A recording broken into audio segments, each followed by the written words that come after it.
যালিকাল কিতাবু লা রাইবা ফী,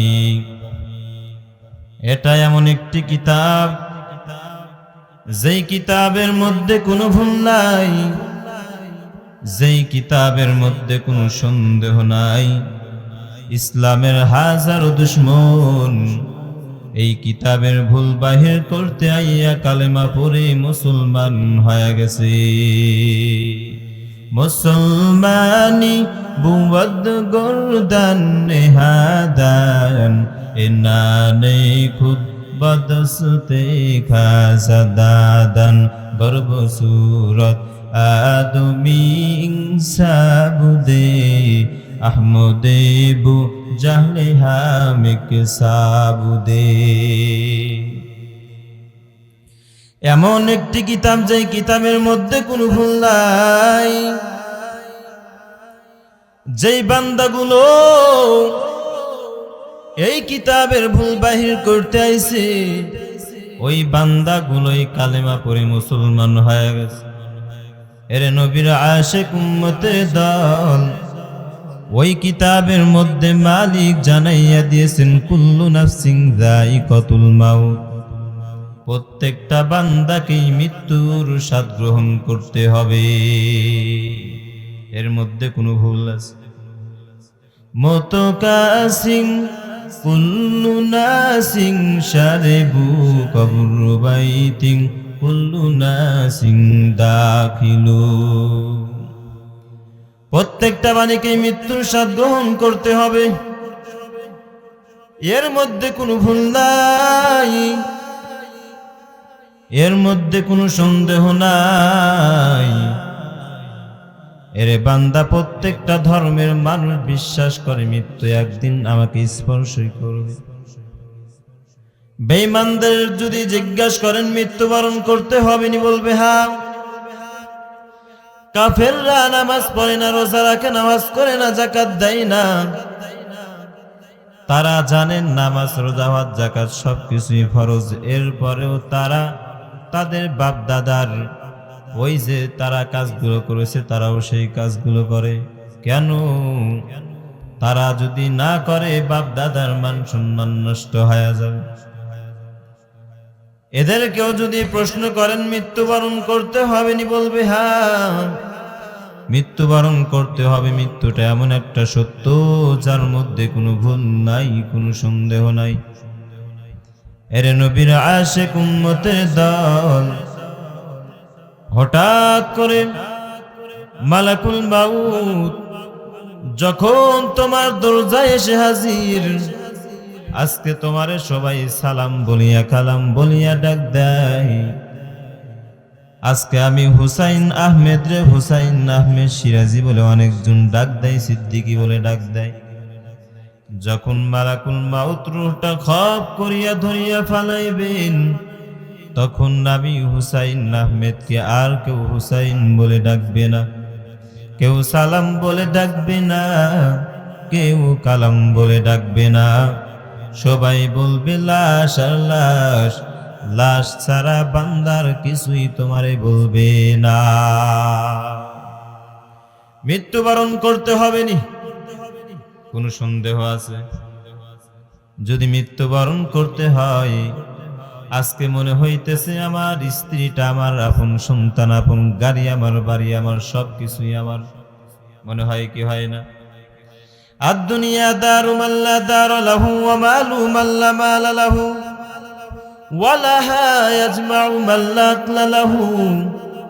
নবী আমার জানাইয়া দেন, যেই বান্দা দুনিয়ার বাড়িকে নিজের বাড়ি মনে করবে, প্রকৃত অবস্থায় সেই বাড়িহীন। যেই বান্দাগুলো দুনিয়ার মালকে নিজের মাল মনে করবে, প্রকৃত অবস্থায় তার মাল নাই। এর নবীর আশিক উম্মতের দল, আল্লাহ রাব্বুল আলামিন বান্দা আপনাকে দুনিয়া দিয়েছেন, দুনিয়া দরকার আছে না নাই? নাই? দুনিয়া প্রত্যেকটা বান্দার দরকার। কারণ বান্দার যদি টাকা না থাকে, বান্দাকে কেউ সম্মান দেয় না। বান্দার যদি সুন্দর গাড়ি না থাকে, বান্দারে কেউ দাম দেয় না। যার টাকা আছে তার পিছনে লোক আছে, কারণটা কি? টাকা খাওয়া যায়, যায় কি যায় না? মানুষ দল নিয়ে ব্যস্ত, কেউ আওয়ামী লীগ করে, কেউ বিএনপি করে, কেউ জামাত করে। তোমার নেতা এত কেন স্লোগান দাও? বলে নেতার পিছনে সময় দিলে টাকা পাওয়া যায়। বিনা স্বার্থে কেউ করেনি, বিনা স্বার্থে কেউ স্লোগান দেয় না। না, এমন একটা সবাই বর্তমান বিনা স্বার্থে নিজের মাও মহব্বত করে না, ভালোবাসে না। যেই নেতার পিছনে দৌড়াও, যখন মৃত্যুটা ঘনিয়ে আসবে, এই যে আমার যুবক ভাই ওসমান হাদি ইন্তেকাল করলেন, কেউ কিন্তু তার সঙ্গে যায় নাই। দেশপ্রেমিক যুবক দেশের জন্য লড়াই করতে করতে করতে করতে শহীদি মর্যাদা পেয়ে গেল। আমার তো মনে হয় আল্লাহ তাকে শহীদি মর্যাদাই দিবে, কারণ সর্বদা ইসলামের সাথেই লেগে সময়টা কাটাইয়া দিয়েছেন। আজকে কোরআনের কথা, ইসলামের কথা বলার কারণে আমার নিষ্পাপ যে কোরআনের জন্য সর্বদাই লেগে থাকলো, স্ত্রীর কথা চিন্তা করলো না, সন্তানের কথা চিন্তা করলো না, নাস্তিকের দলগুলো তাকে গুলিবিদ্ধ করে দুনিয়া থেকে বিদায় করে দিল। আল্লাহ বলেন, বান্দা তুমি ওসমান হাদিকে গুলি করেছো, তুমি গুলি করো নাই, বরং ওসমান হাদিকে তুমি জান্নাতে পাঠাইয়ে দিয়েছো। কথা বলেন ঠিক কিনা? মুসলমান ভাইরা, ইসলামকে শেষ করার জন্য, বিতাড়িত করার জন্য পূর্বের যুগেও রহমাতুল লিল আলামিন ইসলামের দাওয়াত দেওয়ার কারণে, কোরআনের কথা বলার কারণে ইহুদিদের নিকট নির্যাতিত হয়েছেন কি হয় না? এখনো যারা ইসলামের জন্য লড়াই করে, যুদ্ধ করে, এদেরকেও জীবন দিতে হচ্ছে। এক ওসমান হাদি জীবন দিয়েছেন, শত শত ওসমান হাদি বের হবে। কথা বলেন ঠিক কিনা? কারণ মুসলমানরা রাইফেল পিস্তল দেখে ভয় পায় না। এরা তো রহমাতুল লিল আলামিনের উম্মত, এরা চিন্তা করে আমার নবী রক্ত খরণ করেছেন, ইহুদিদের হাতে নির্যাতিত হয়েছেন, আমার নবীর উম্মত হইয়া যদি সাগর সাগর রক্ত দিতে হয়, সাগর সাগর রক্তের বিনিময় বাংলার জমিনে, আল্লাহর জমিনে আল্লাহর কোরআনকে কায়েম করব, প্রতিষ্ঠিত করব। ত্রন্তে মন্তে বিশ্বাসী কাউকে আর ক্ষমতায় আসতে দেওয়া যাবে? আমরা সব দল দেখছি, নাকি বলেন? আওয়ামী লীগ দেখেছি, বিএনপি দেখেছি, দেখেছি কি দেখি নাই? কিন্তু আমরা একটু দেখতে চাই দাড়িপাল্লা কি করে। দেখতে চান কি চান না? দাড়িপাল্লা বাদ দিলাম, যেই দল আসুক, এক দল তো বিতাড়িত হয়েছে, যেই দল আসুক আমরা ওই দলকেই চেয়ারে বসাবো যেই দলটা কোরআনের আইন প্রতিষ্ঠিত করতে পারবে। সে হোক বিএনপি, হোক জামাত, হোক চরমনাই, হোক দাড়িপাল্লা, যেই হোক না কেন, কোরআনের আইন প্রতিষ্ঠিত করতে হবে। কথা বলেন ঠিক কিনা? ইসলামের জন্য সাহাবায়ে কেরামরা জীবন দিয়েছেন। আল্লাহ রাব্বুল আলামিন পবিত্র কালাম নাজিল করেছেন। এই কিতাবটা নাজিল করে হেফাজতের দায়িত্ব কোনো বান্দার প্রতি দিয়েছেন না আল্লাহ নিজেই নিয়েছেন? আল্লাহ নিজেই কোরআনকে হেফাজতের দায়িত্ব নিয়েছেন। আল্লাহ রাব্বুল আলামিন বলেন, ইন্না নাহনু নাযালনা যিকরা ওয়া ইন্না লাহু লাহাফিজুন। আমি আল্লাহ কোরআন নাজিল করেছি, আমি আল্লাহ এই কোরআনকে হেফাজতের দায়িত্ব নিয়েছি। এ নবীর উম্মত, ও মুসলমান ইমানদার, ইসলাম ছিল, ইসলাম আছে, কিয়ামত পর্যন্ত ইসলাম থাকবে। ইসলামকে শেষ করার জন্য যতই পায় তারা করবেন। স্পষ্ট পয়গম, কোরআন ছিল, কোরআন আছে, কিয়ামত পর্যন্ত কোরআন থাকবে। কোরআনকে বাদ দিয়ে অন্য কোন সংবিধান বাংলার জমিনে কায়েম করতে দেওয়া হবে? আমাদের কিছু বিষয়, কিছু তথ্য আমাদেরকে জানতে হবে কি হবে না? এই কোরআনের আওয়াজ নমরুদ, ফেরাউন, হামান কারুন তারা চেয়েছিল কোরআনের আওয়াজকে বন্ধ করে দিতে। কথা বলেন ঠিক কিনা? শুরু থেকে শেষ পর্যন্ত আল্লাহর পয়গম্বর সাল্লাল্লাহু আলাইহি ওয়াসাল্লাম যেই কোরআনকে আল্লাহ নাজিল করে জানাইয়া দিয়েছেন যে আমি আল্লাহ রাব্বুল আলামিন কোরআন নাজিল করেছি, কোরআনকে আমি আল্লাহ হেফাজত করব, সংরক্ষণ করব। ও মুসলমান ইমানদার, ইহুদি খ্রিস্টান এরা চায়, ইসলামের দুশমন এরা চায় বাংলার জমিন থেকে কোরআনের আওয়াজকে বন্ধ করে দিতে। এরা চায় মসজিদগুলোকে বন্ধ করে দিতে। এরা চায় মাদ্রাসাগুলোকে বন্ধ করে দিতে। এরা চায় ওলামায়ে কেরামের কণ্ঠকে রোধ করে দিতে। ও মুসলমান ইমানদার, আজকের এই পবিত্র ময়দান থেকে আমি হুসাইন আহমেদ বলে যাই, ইসলামের জন্য সাহাবায়ে কেরাম জীবন দিয়েছেন, ইসলামের জন্য রাসূল সাল্লাল্লাহু আলাইহি ওয়াসাল্লাম রক্ত দিয়েছেন, ইসলামের জন্য মুসলমানরা জীবন দিয়েছেন, ইসলামের জন্য আমার অনেক ছাত্র ভাইয়েরা জীবন দিয়েছেন।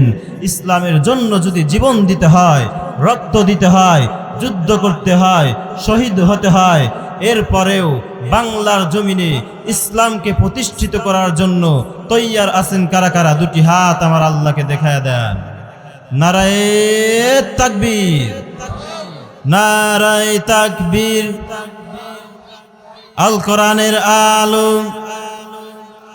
ঘরে ঘরে জালো, কোরআন সুন্নাহ যেখানে,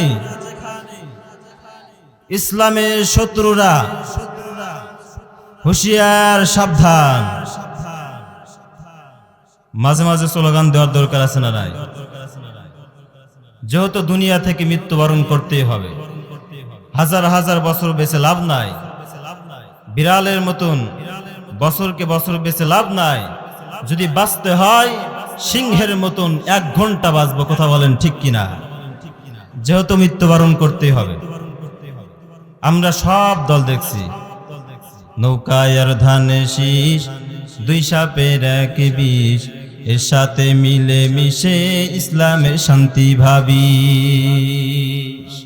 বোকামি ছাড়ায় যে কিছুই না, ওরা যে এক পাখি 2 ডানা, ওরা যে এক পাখি 2 ডানা। ঠিক কিনা? 2 পাখির রাগ করতেছেন? হ্যাঁ, হক কথা তো বলতেই হবে। তিতা লাগলেও শুনবো এবং বলবো, তবে বাতিলের কাছে মাথা নত করব না। আমরা চাই আমার এই যুবক ভাইয়ের মতন যেন আর পরবর্তীতে কোনো যুবক ভাইয়ের প্রাণ না যায়। প্রত্যেকটা যুবকের রক্ত গরম করে কোরআনের আইন যতদিন পর্যন্ত প্রতিষ্ঠিত না করবেন, এরকম শত শত যুবক ভাইদের রক্তক্ষরণ হবে, জীবন যাবে, তাদের স্ত্রীগুলো বিধবা হয়ে যাবে, সন্তানগুলো এতিম হয়ে যাবে। এই জন্য ইসলামকে কায়েম করার দরকার আছে না নাই? আল্লাহ রাব্বুল আলামিন আমাদেরকে ইসলামের জন্য কবুল করুক, বলেন আমিন। এরে নবীর আশিক উম্মতের দল, আল্লাহ বলেন কুল্লু নাফসিন যায়িকাতুল মাউত, প্রত্যেকটা বান্দাকে মৃত্যুর স্বাদ গ্রহণ করতে হবে, এর মধ্যে কোনো ভুল নাই, কোনো সন্দেহ নাই। আল্লাহ বলেন মৃত্যুর জন্য বান্দা তুমি প্রস্তুত হয়ে যাও। বান্দা তো তুমি জানো না কখন তোমার মৃত্যু হয়ে যায়। এরে নবীর আশিক, শুক্রবার বান্দা জুমার নামাজ আদায় করলো, জুমার নামাজ আদায় করার পর বান্দা তার স্ত্রীর কাছে যাবে, সন্তানের কাছে যাবে, কখনো চিন্তা করে নাই বান্দাকে গুলিবিদ্ধ হইয়া দুনিয়া থেকে বিদায় নিতে হবে। আল্লাহ তাআলা বলেন ইযা জাআ আজালুহুম লা ইস্তাখিরুনা সাআতাও ওয়া লা ইস্তাকদিমুন, মৃত্যুর সময় যখন ঘনিয়ে আসবে বান্দার 1 মিনিটও বিলম্ব করার সুযোগ থাকবে না। हकीकत से तू दुनिया बेखबर है, दुनिया की नुमाइश पर नजर है। नमी गुयम के अज दुनिया जुदा बश बोहर कर के बाशिबा खुदाबा दुनिया दरकार আছে না নাই আরো জোরে বলেন এরে বান্দা নৌকার জন্য পানি দরকার আছে না নাই নৌকার জন্য পানি দরকার এখন যদি মাঝিওয়ালা ভাই মনের মধ্যে চিন্তা ঢুকাইয়া দেয় নৌকার জন্য পানি বড় দরকার এই চিন্তা অন্তরের মধ্যে ঢুকাইয়া ওই মাঝিওয়ালা ভাই যদি বালতির পর বালতি নৌকার মধ্যে পানি উঠাইয়া দেয় নৌকার জন্য পানি ছিল দরকার নৌকার মধ্যে পানি উঠাইয়া দেওয়ার কারণে ক্ষতিকর হবে কি হবে না কেমন ক্ষতি বলে নৌকার মধ্যে যত যাত্রী থাকবে সব কোথায় চলিয়া যাবে সব পানির তল দেশে চলিয়া যাবে আল্লাহ ডাক দিয়া কয় রে গোলাম আমি আল্লাহ তুই বান্দারে দুনিয়াটা দিলাম টাকা দিলাম গাড়ি দিলাম বাড়ি দিলাম সুন্দর নারী আমি আল্লাহ তুই বান্দারে দান করলাম এ বান্দা আমি আল্লাহ তো তোরে কম দেই নাই আমি আল্লাহ যে তুই বান্দারে বানাইছি তুই বান্দা এ সব থেকে বড় নিয়ামত তুমি বান্দারে যা দান করেছি তুমি তো সব থেকে বড় নিয়ামত এ বান্দা একটু চিন্তা কর আমি আল্লাহ ওয়ালিসানা ওয়া শাফাতাইন আমি আল্লাহ তুই বান্দারে দুইটা চক্ষু দিলাম আমি আল্লাহ চক্ষু দিয়া ক্ষান্ত হই নাই আমি আল্লাহ দুইটা কান দিয়ে দিলাম আমি আল্লাহ দুইটা ঠোঁট দিয়ে দিলাম যেখানে ফিট করলে তুই বান্দারে ভালো লাগবে আমি আল্লাহ সেখানেই ফিট করে দিলাম দিয়েছেন কি দেয় নাই এরে নবীর আশিক উম্মতের দল আল্লাহ বলেন নৌকার মধ্যে পানি উঠাইয়া দেওয়ার কারণে নৌকাটা যেমন ধ্বংস হয়ে যায় বান্দা যদি দুনিয়ার মোহাব্বত দুনিয়ার নারীর মোহাব্বত গাড়ির মোহাব্বত অন্তরের মধ্যে ঢুকাইয়া দাও নৌকার মধ্যে পানি উঠাইয়া দেওয়ার কারণে নৌকা যেমন ধ্বংস হয়ে যায় এ বান্দা দুনিয়ার মোহাব্বত অন্তরের মধ্যে ঢোকার কারণে বান্দা তুমিও ধ্বংস হয়ে যাইবা চিস্তে দুনিয়া আজ খোদা গাফিল বুদান নেই কামাশু নুকরাহ ফরজিন্দুজা আবদর কিশ तिहलाके किश्तियास आबे अंदर जीर किश्ती पुश्तियास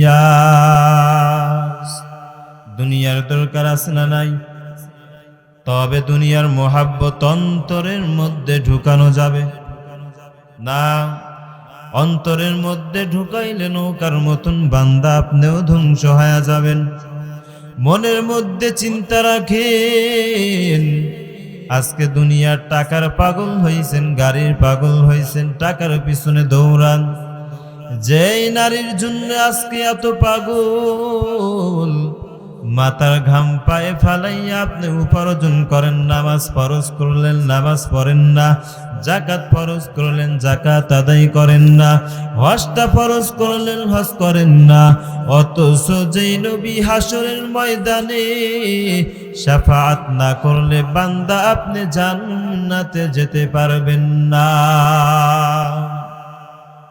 ওই নবীর রওজা মুবারকে যাইতে মন চাই কি চাই না হজ ফরজ করেছেন কে হজ করতে গেলে কি লাভ বলে নবী পাকের রওজা মোবারক দেখা যায় এর নবীর আশিক দুনিয়া করে করে করে করে তুমি বান্দা কৃপণতা করো হজ করতে যাও না অথচ এই জমিনে একদল আল্লাহর বান্দা আছেন যারা মায়ার নবীর রওজা মোবারকে যাওয়ার জন্য পাগল পারা হয়ে যায় কিন্তু তাদের অর্থ দেয় নাই নাকি বলেন যারা যাবে তাদেরকে অর্থ দেয় নাই আর যাদেরকে দিয়েছেন তারা কৃপণতা করে কি করে কৃপণতা করে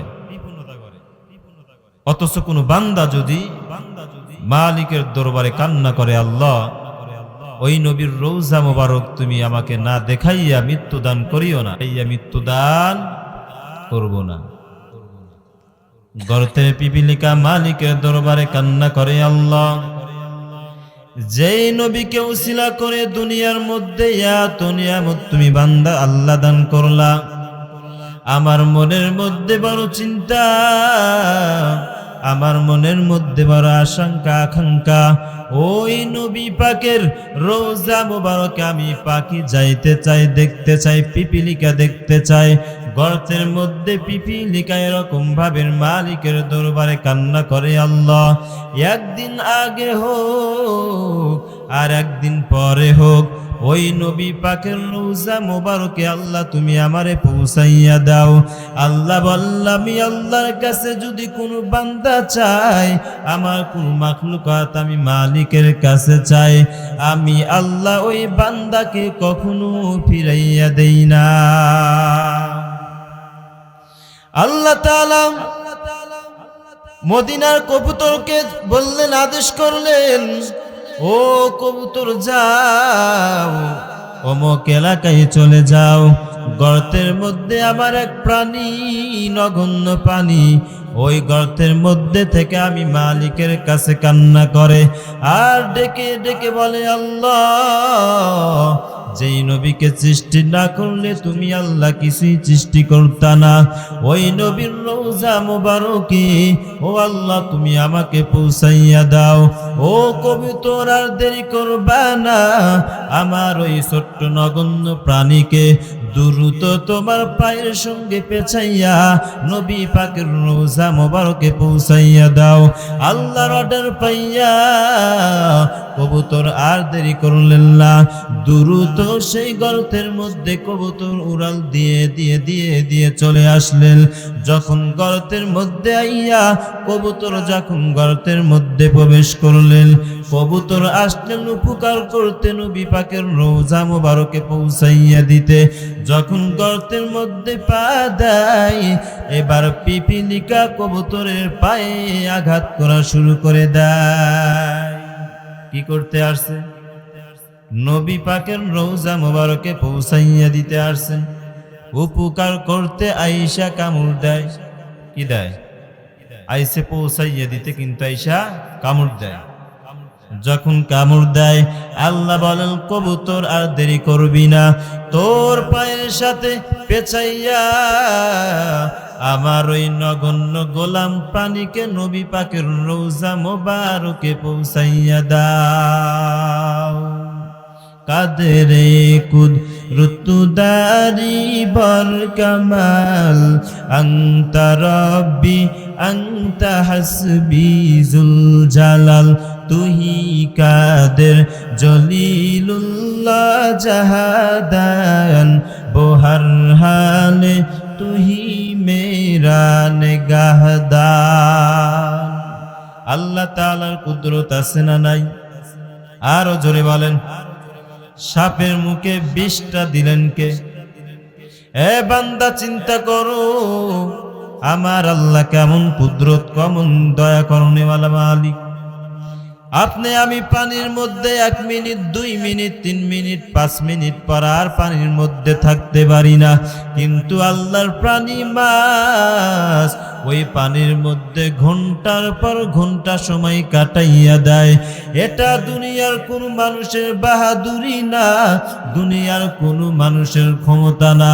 আল্লাহ বলেন, ওই ক্ষমতা একমাত্র আমি আল্লাহ।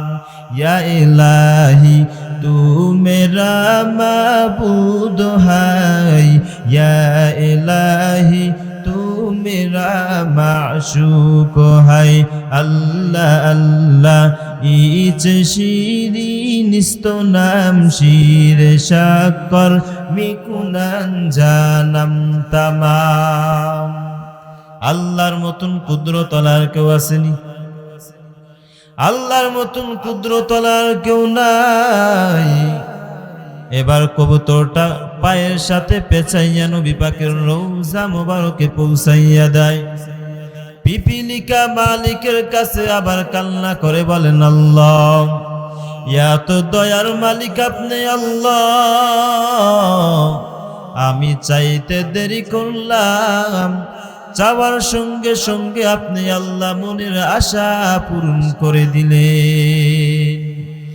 মদিনা যাইতে পারলাম না, মদিনা দেখিতে পারলাম না, মদিনা যাইতে পারলাম না।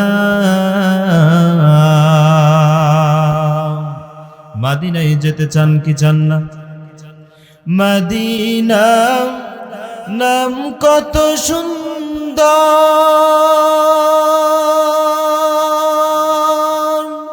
মদিনা কেড়েছে অন্তর, ওই মদিনার পথের ধুনি আমি মাখতে পারলাম না, মদিনা যাইতে পারলাম না, মদিনা দেখিতে পারলাম না, মদিনা যাইতে পারলাম না। আল্লাহর কাছে বললে আল্লাহ মদিনায় পৌঁছাইয়া দিবেন কি দিবেন না? হজটা ফরজ করলেন কে? এরে নবীর আশিক উম্মতের দল, দুনিয়ার টাকাও থাকবে না, বাড়িও থাকবে না, গাড়ি বাড়ি কিছুই থাকবে না। মৃত্যুটাই যদি তোমার জন্য শেষ হয়ে যায় তো কোনো চিন্তাও থাকতো না। আল্লাহ বলেন ইন্নামা তুওয়াফাউনা উজুরাকুম ইয়াউমাল কিয়ামা, মৃত্যুর পরে এমন একটা ময়দানে যাইতে হবে, যেই ময়দানে যাওয়ার পর বান্দাকে পরিপূর্ণ হিসাব দিতে হবে কার সামনে? এ বান্দা চিন্তা করো, আসমান এবং জমিনের মধ্যে যত সব নিয়ামত বান্দা তুমি আল্লাহ তুমি বান্দারে দিয়া দিলেন। আল্লাহ বলেন বান্দা এই সব নিয়ামত খাওয়ার পর, এই বান্দা যত নিয়ামত খাওয়ার পর যতটুক নেক আমল করেছো বদ আমল করেছো, হাসরের ময়দানে বান্দা তোমাকে পরিপূর্ণ হিসাব দিতে হবে। ওই হিসাব দেওয়ার পর এ বান্দা তুমি যদি ফামান যুহজিহানিন নারি ওয়া উদখিলাল জান্নাহ, হিসাব দেওয়ার পর যদি জাহান্নাম থেকে বেঁচে জান্নাতে যেতে পারো, তাহলে বান্দা তুমি সফল কাম। আর যদি বান্দা মালিকের সামনে হিসাবটাই দিতে না পারো ঠিক মতন, বান্দা তুমি সফল কাম হতে পারবা না। আজকে দামি দামি সিট পাইয়া মনে করছো বান্দা তুমি সফল কাম, টাকা পাইয়া মনে করছো বান্দা তুমি সফল কাম, সুন্দর নারী পাইয়া মনে করছো বান্দা তুমি সফল কাম। আমার যুবক ভাইরা, সুন্দর একটা নারীর সাথে প্রেম করতে পারলেই মনে করে সফল কাম, ঠিক কিনা? সফল কাম যারা জাহান্নাম থেকে বেঁচে জান্নাতে যেতে পারবে, এরাই সফল কাম। চেয়ার পাইলে নিজেকে সফল কাম মনে করা যাবে না, সিট পাইলে নিজেকে সফল মনে করা যাবে না। সুন্দর নারীর সঙ্গে প্রেম করতে পারলে, সম্পর্ক করতে পারলেই নিজেকে সফল কাম মনে করা যাবে না।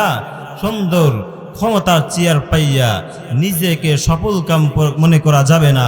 সফল ওই ব্যক্তি হতে পারছে যে জাহান্নাম থেকে বেঁচে নিজেকে জান্নাতে প্রবেশ করাইতে পেরেছে, এরাই সফল কাম। আমার যুবক ভাইরা, সুন্দর সম্পর্ক করতে পারলে সফল কাম। দেখবেন আল্লাহর জবান দিয়া, আল্লাহর গান না গাইয়া বান্দা জবান দিয়ে গান গায়, এমন গান গায় যেই গানটা গাইলে যৌবনটা পালাইয়া নারী তালাশ করতে থাকে। অথচ আল্লাহ বলেন জবান দিয়েছি গান গাও, নিষেধ নাই, তবে ওই গানটা গাও যেই গান গাইলে আমার মালিক খুশি হয়ে যায়। এমন গান গাইও না যেই গান গাইলে মাওলা বেজার হয়ে যায়, জাহান্নামে খাতায় নামটা লিপিবদ্ধ হয়ে যায়। আজ প্রতি রাতে জেগে থাকি তোমার আশায়, গায় কি গায় না? তুমি বলে গেছো তাই বিরহের গান গাই, ঘুম নাই দুটি চোখে বুকের ব্যথায়। কিসের ব্যথা? কি খন্তা কোদাল দিয়া কি বুকে বেড়াইছে নাকি? হ্যাঁ, বুকের ব্যথা তো তখন লাগবে যখন কেউ আমাকে আঘাত করবে। আমার মনে হয় যুবক ভাইদেরকে, যুবতী বোনেরা খন্তা কোদাল দিয়ে বাইরাইছে, এই জন্য তাদের বুকের মধ্যে ব্যথা। অথচ আল্লাহ বলেন গান গাও, নিষেধ নাই, ওই ভাবের গান গাও। গানটা যদি এভাবের গান, আজ প্রতি রাতে জেগে থাকি ক্ষমার আশায়, তুমি বলে গেছো তাই গুনাহের ক্ষমা চাই, ঘুম নাই দুটি চোখে জান্নাতের আশায়, আজ প্রতি রাতে জেগে থাকি ক্ষমার আশায়। ক্ষমা করবেন কি করবেন না? ক্ষমা পাওয়ার দরকার আছে না নাই? আল্লাহ যদি রহম না করেন, বান্দার ঠিকানা জান্নাত না জাহান্নাম? জাহান্নাম ছাড়া উপায় নাই।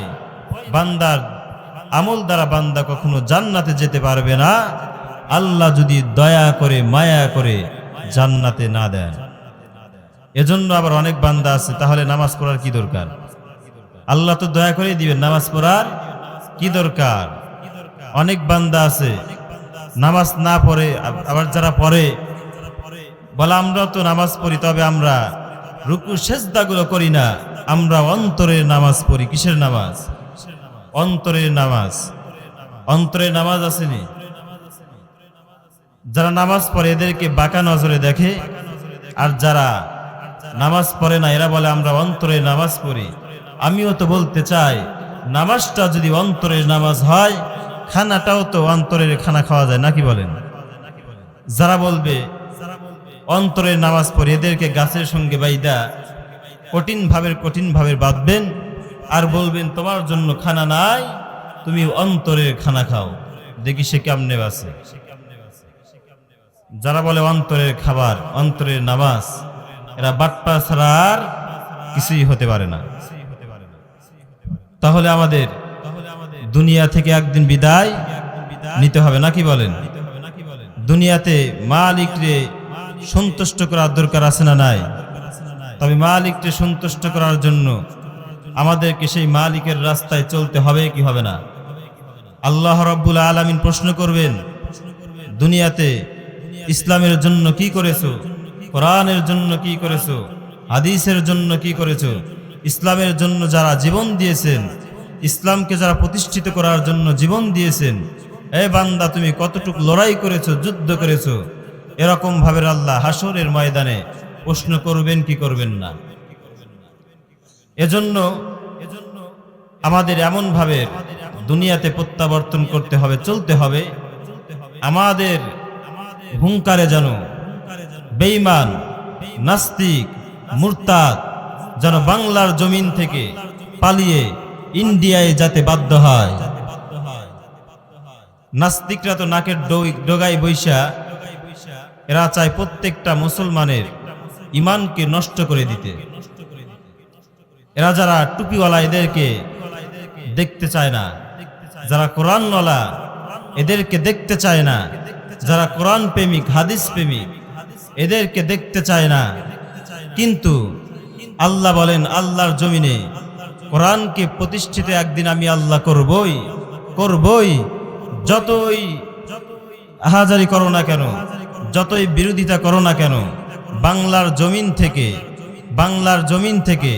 আল্লাহর জমিন থেকে কোরআনের আওয়াজ, হাদিসের আওয়াজ, ইসলামের আওয়াজ, মুসলমান ইমানদারদের বান্দাদের আওয়াজ কখনো বন্ধ করতে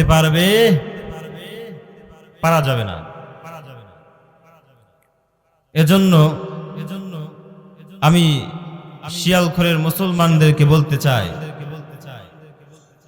আমি এখানে আসার পরে শুনতে পারছি যে আমার এখানে ইসলাম প্রেমিক, কোরআন প্রেমিক অনেক ভাইরা আছেন। আপনাদের কাছে আমার অনুরোধ, আপনারা এমন ভাবে প্রত্যাবর্তন করবেন, পথ চলবেন, যাতে করে এবার ইসলাম প্রতিষ্ঠিত হয়ে যায়। ইসলামকে প্রতিষ্ঠিত করতে পারলে কোনো বান্দা সুদ খাইতে পারবে, ঘুষ খাইতে পারবে, খুন করতে পারবে না। ইসলামকে প্রতিষ্ঠিত করতে পারলে কোনো বান্দা তার সন্তান তার মায়ের সাথে খারাপ আচরণ করতে পারবে না, মা সন্তানের সাথে খারাপ আচরণ করতে পারবে না। কারণ কোরআন বলে দেয়, কোনো সন্তান যদি মায়ের সাথে খারাপ আচরণ করে ওই সন্তানের মৃত্যুর সময় কালেমা নসিব হবে। কি হবে না? কালেমা নসিব হবে না। আপনারা কি ঘুমাইতেছেন? হ্যাঁ, নাস্তিকতা নিপাজ্জাত দিন ইসলাম জিন্দাবাদ, নাস্তিকতা নিপাজ্জাত দিন ইসলাম জিন্দাবাদ, কোটি পানে একই আওয়াজ। খোদাদ্রোহী সার পাবে না, এই বাংলায় ঠাই হবে না, মুসলমানরা জেগেছে আজ। তোলো তোলো আওয়াজ তোলো, জোর কদমে সামনে চলো, বজ্র কণ্ঠে সবাই মিলে একই তালে দাও না স্লোগান, নারায়ে তাকবীর। আওয়াজ নাই, নারায়ে তাকবীর। দিন ইসলাম দিন ইসলাম জিন্দাবাদ জিন্দাবাদ, আল কোরআনের আলো। মুসলমানের এই দেশেতে নাস্তিকদের ঠাঁই নাই, নাস্তিকদের পক্ষে যারা তাদের কোনো রক্ষা নাই। ঠিক কিনা? মুসলমানের এই দেশেতে নাস্তিকদের ঠাঁই নাই, নাস্তিকদের পক্ষে যারা তাদের কোনো রক্ষা নাই। এই দেশেতে থাকতে হলে কোরআন মানতে হবে, কোরআন না মানলে তারা বিতাড়িত হবে। তোলো তোলো আওয়াজ তোলো, জোর কদমে সামনে চলো, বজ্র কণ্ঠে সবাই মিলে একই তালে দাও না স্লোগান, নারায়ে তাকবীর নারায়ে তাকবীর। আল কোরআনের আলো, আল হাদিসের আলো। কোরআন আছে যেখানে, সুদ ঘুষ যেখানে,